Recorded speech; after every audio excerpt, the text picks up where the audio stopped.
অনেকে আমাকে বলেছে যে সাকিবকে নাকি আমি বিয়ে করছি লোভের থেকে, লাইক ওনার অনেক টাকা পয়সা আছে, সে সুপারস্টার, ওইটা থেকে। কিন্তু যদি ওই লোভটাই লাগতো তাহলে আমি দুবাইতে যাই। সেক্ষেত্রে আমি বলেছি তাহলে তো শেখরা আছে, অনেক টাকাওয়ালা লোক আছে, বিজনেসম্যান আছে, তারাও তো ম্যারিড পার্সন, তাদেরকে আমি বিয়ে করতে পারতাম। হ্যাঁ অবশ্যই থাকতে পারে বিয়ের সম্ভাবনা, কেন থাকবে না সাকিবের সাথে আমার বিয়ের সম্ভাবনা? হ্যাঁ তার সাথে আমার প্রেমও তো থাকতে পারে, প্রেম ভালোবাসা আছে অলরেডি। একটা হিরোর সাথে প্রেম ভালোবাসা থাকবে না? আমি বা সাকিব চাচ্ছি বিয়ে করতে, না হলে তখন আপনি কি করবেন? তাহলে তো 17 সাল থেকে আজকে 24 সাল হয়ে যেত তো বিয়ে। সাকিব ভাইয়ের সাথে আপনার বিয়ে হবে এটা নিয়ে কোনো আলোচনাই হয়নি পারিবারিকভাবে বা ব্যক্তিগতভাবে, তাহলে কেন মিডিয়ার সামনে আপনি এটা নিয়ে কথা বলছেন? আপনি কি জানেন আলোচনা হয়নি আমার সাথে? How you know? আপনি কি পরিবারে গিয়েছিলেন? আপনি যেহেতু বলছেন না আমাদেরকে। আমি বলছি না, আমি তো বলিই নাই কিছু। আপনি কি জানেন আসলে? বড় ভাই না সে, সে তো আমার অনেক সিনিয়র, মিনিমাম 25 ইয়ার্স সিনিয়র হবে। হাজবেন্ডের আগে হাজবেন্ড তো পরের ইস্যু, সে বড় ভাই না, আশ্চর্য। সে আমার সিনিয়র আর্টিস্ট না। বিষয়টা হচ্ছে এখন যে কথাটা উঠলো এটা নিয়ে আরেকটা গুঞ্জন উঠবে, আবার কাদা ছড়াছড়ি হবে। আসলে আপনি চাচ্ছেন নাকি একটু স্পেসিফিক ভাবে বলেন। আমি চাচ্ছি কি ভাই, আমি বলবো, বললাম তো আমি চাচ্ছি কি, আমি কিছু চাওয়ার তো কিছু না। আমি চাচ্ছি যে আমাকে নিয়ে, সাকিবকে নিয়ে যে বাজে কথাগুলো বলা হচ্ছে, কাইন্ডলি সে বাজে ক্যাপশনটা আপনারা দিবেন না। না আমি কি বলেছি যে সে এডুকেটেড না? আপনারা কেন লিখবেন? আজকে প্রেস কনফারেন্স থেকে প্রাপ্তি কি আসলে সাংবাদিক? আজকে প্রেস কনফারেন্স থেকে প্রাপ্তি হচ্ছে সাকিবের যারা ভক্ত ছিল, আপনারা ছিলেন, টোটালি সাকিব ভাইয়ের যে ইস্যুসটা এখানে আমি মানে ক্লোজ করতে চাচ্ছি। নতুন কিছু আসলো না, কই আসলো না।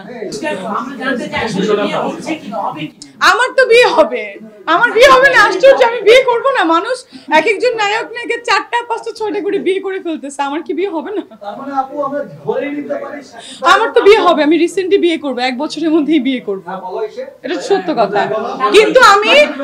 কিন্তু আমি চুরি করে, লুকোচুরি করে কোনো বিয়ে করবো না। আমি যদি বিয়ে করি বলেছি আমি ইটালিতে যে করবো, ভেনিসে যে, এবং সবাই জানতে পারবে আমার বিয়ে হচ্ছে।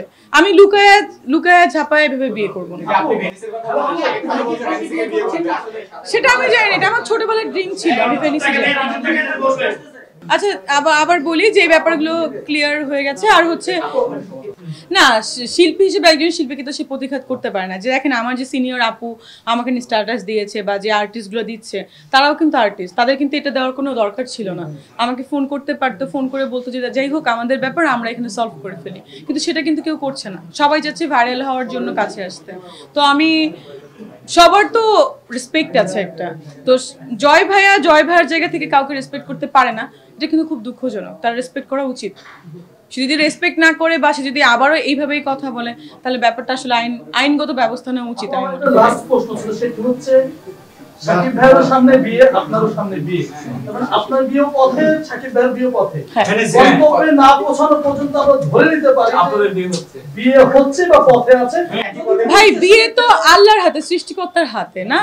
তো বিয়ে যদি আমিও চাই, সাপোজ আমি বা সাকিব চাচ্ছি বিয়ে করতে, না হলে তখন আপনি কি করবেন? তাহলে তো 17 সাল থেকে আজকে 24 সাল হয়ে যেত তো বিয়ে। সাকিব খানের সাথে আপনার বিয়ে হোক এটা আপনি চাচ্ছেন না? আমি তো সুপারস্টার বিয়ে করবো কিনা সেটাও আমি জানি না, কারণ সুপারস্টার বিয়ে করা খুব মানে ঝামেলা। আমি সালমান খানকে আমি খুব পছন্দ করি, এখন আমি কি সালমান খানের বউ হইতে পারবো?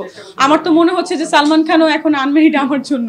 আমি তো প্রতিদিন তাই ভাবি, আমার ভাবনা দিয়ে তোর কিছু যায় আসবে না। সাকিব ভাই যখন ছবি করতো, সাকিব খান, আমি তখন অনেক ছোট ছিলাম, আমি কিন্তু তখন থেকেই দেখতাম সাকিবকে, তো আমিও তো তার ফ্যান বলতে পারে না। সাকিব ভাই বিদেশি নায়িকাদের নিয়ে কই কাজ করছে, তার একটা প্রবলেমের কারণে হয়তো বা সে চাচ্ছে একটু ডিফারেন্ট ওয়েতে সিনেমা করবে। তার যে প্রডিউসাররা আছেন তারাই চাচ্ছে যে বিদেশি নায়িকা নিতে। এটা তো ভাই মানে সাকিবের কোনো দোষ আছে বলে আমি মনে করি না। হ্যাঁ অবশ্যই, কেন করবে না?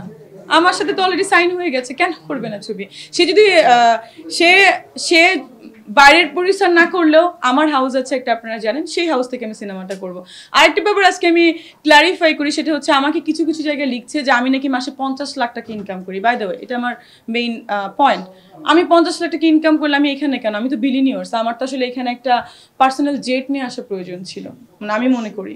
তো 50 লাখ টাকা এটা কি গাছে ধরে? আমি কখন বললাম 50 লাখ টাকা আমি ইনকাম করি মাসে? তারপরে আবার বলেছি দুবাইতে নাকি আমার বাড়ি আছে। দুবাইতে কই আমার বাড়ি আছে?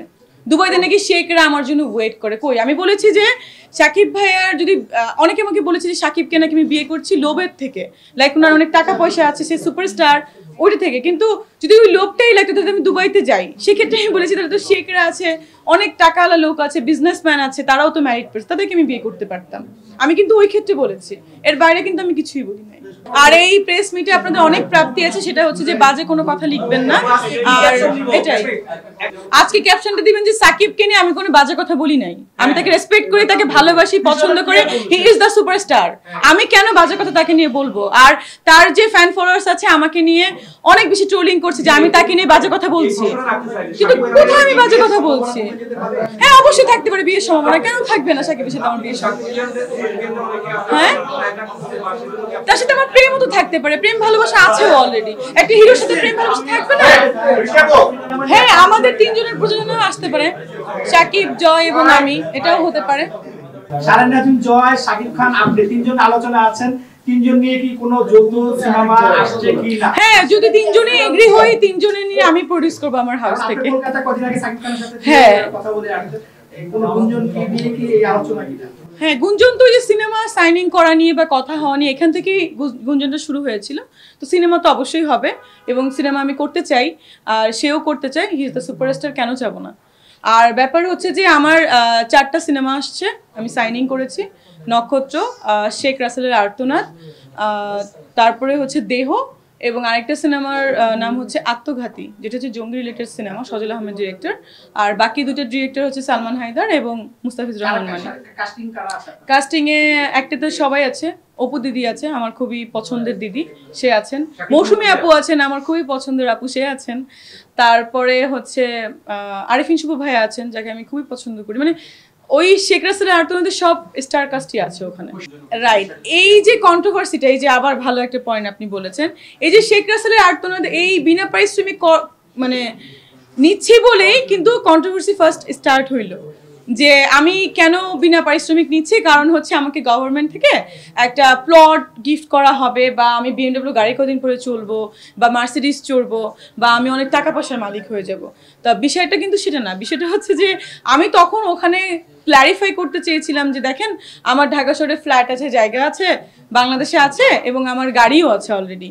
তো বিনা পারিশ্রমিকে আমি একমাত্র করছি যে তাদেরকে আমি ভালোবাসি, ওই বঙ্গবন্ধু পরিবারকে আমি রেসপেক্ট করি, ভালোবাসি বলেই এটা আমি বিনা পারিশ্রমিকে করছি।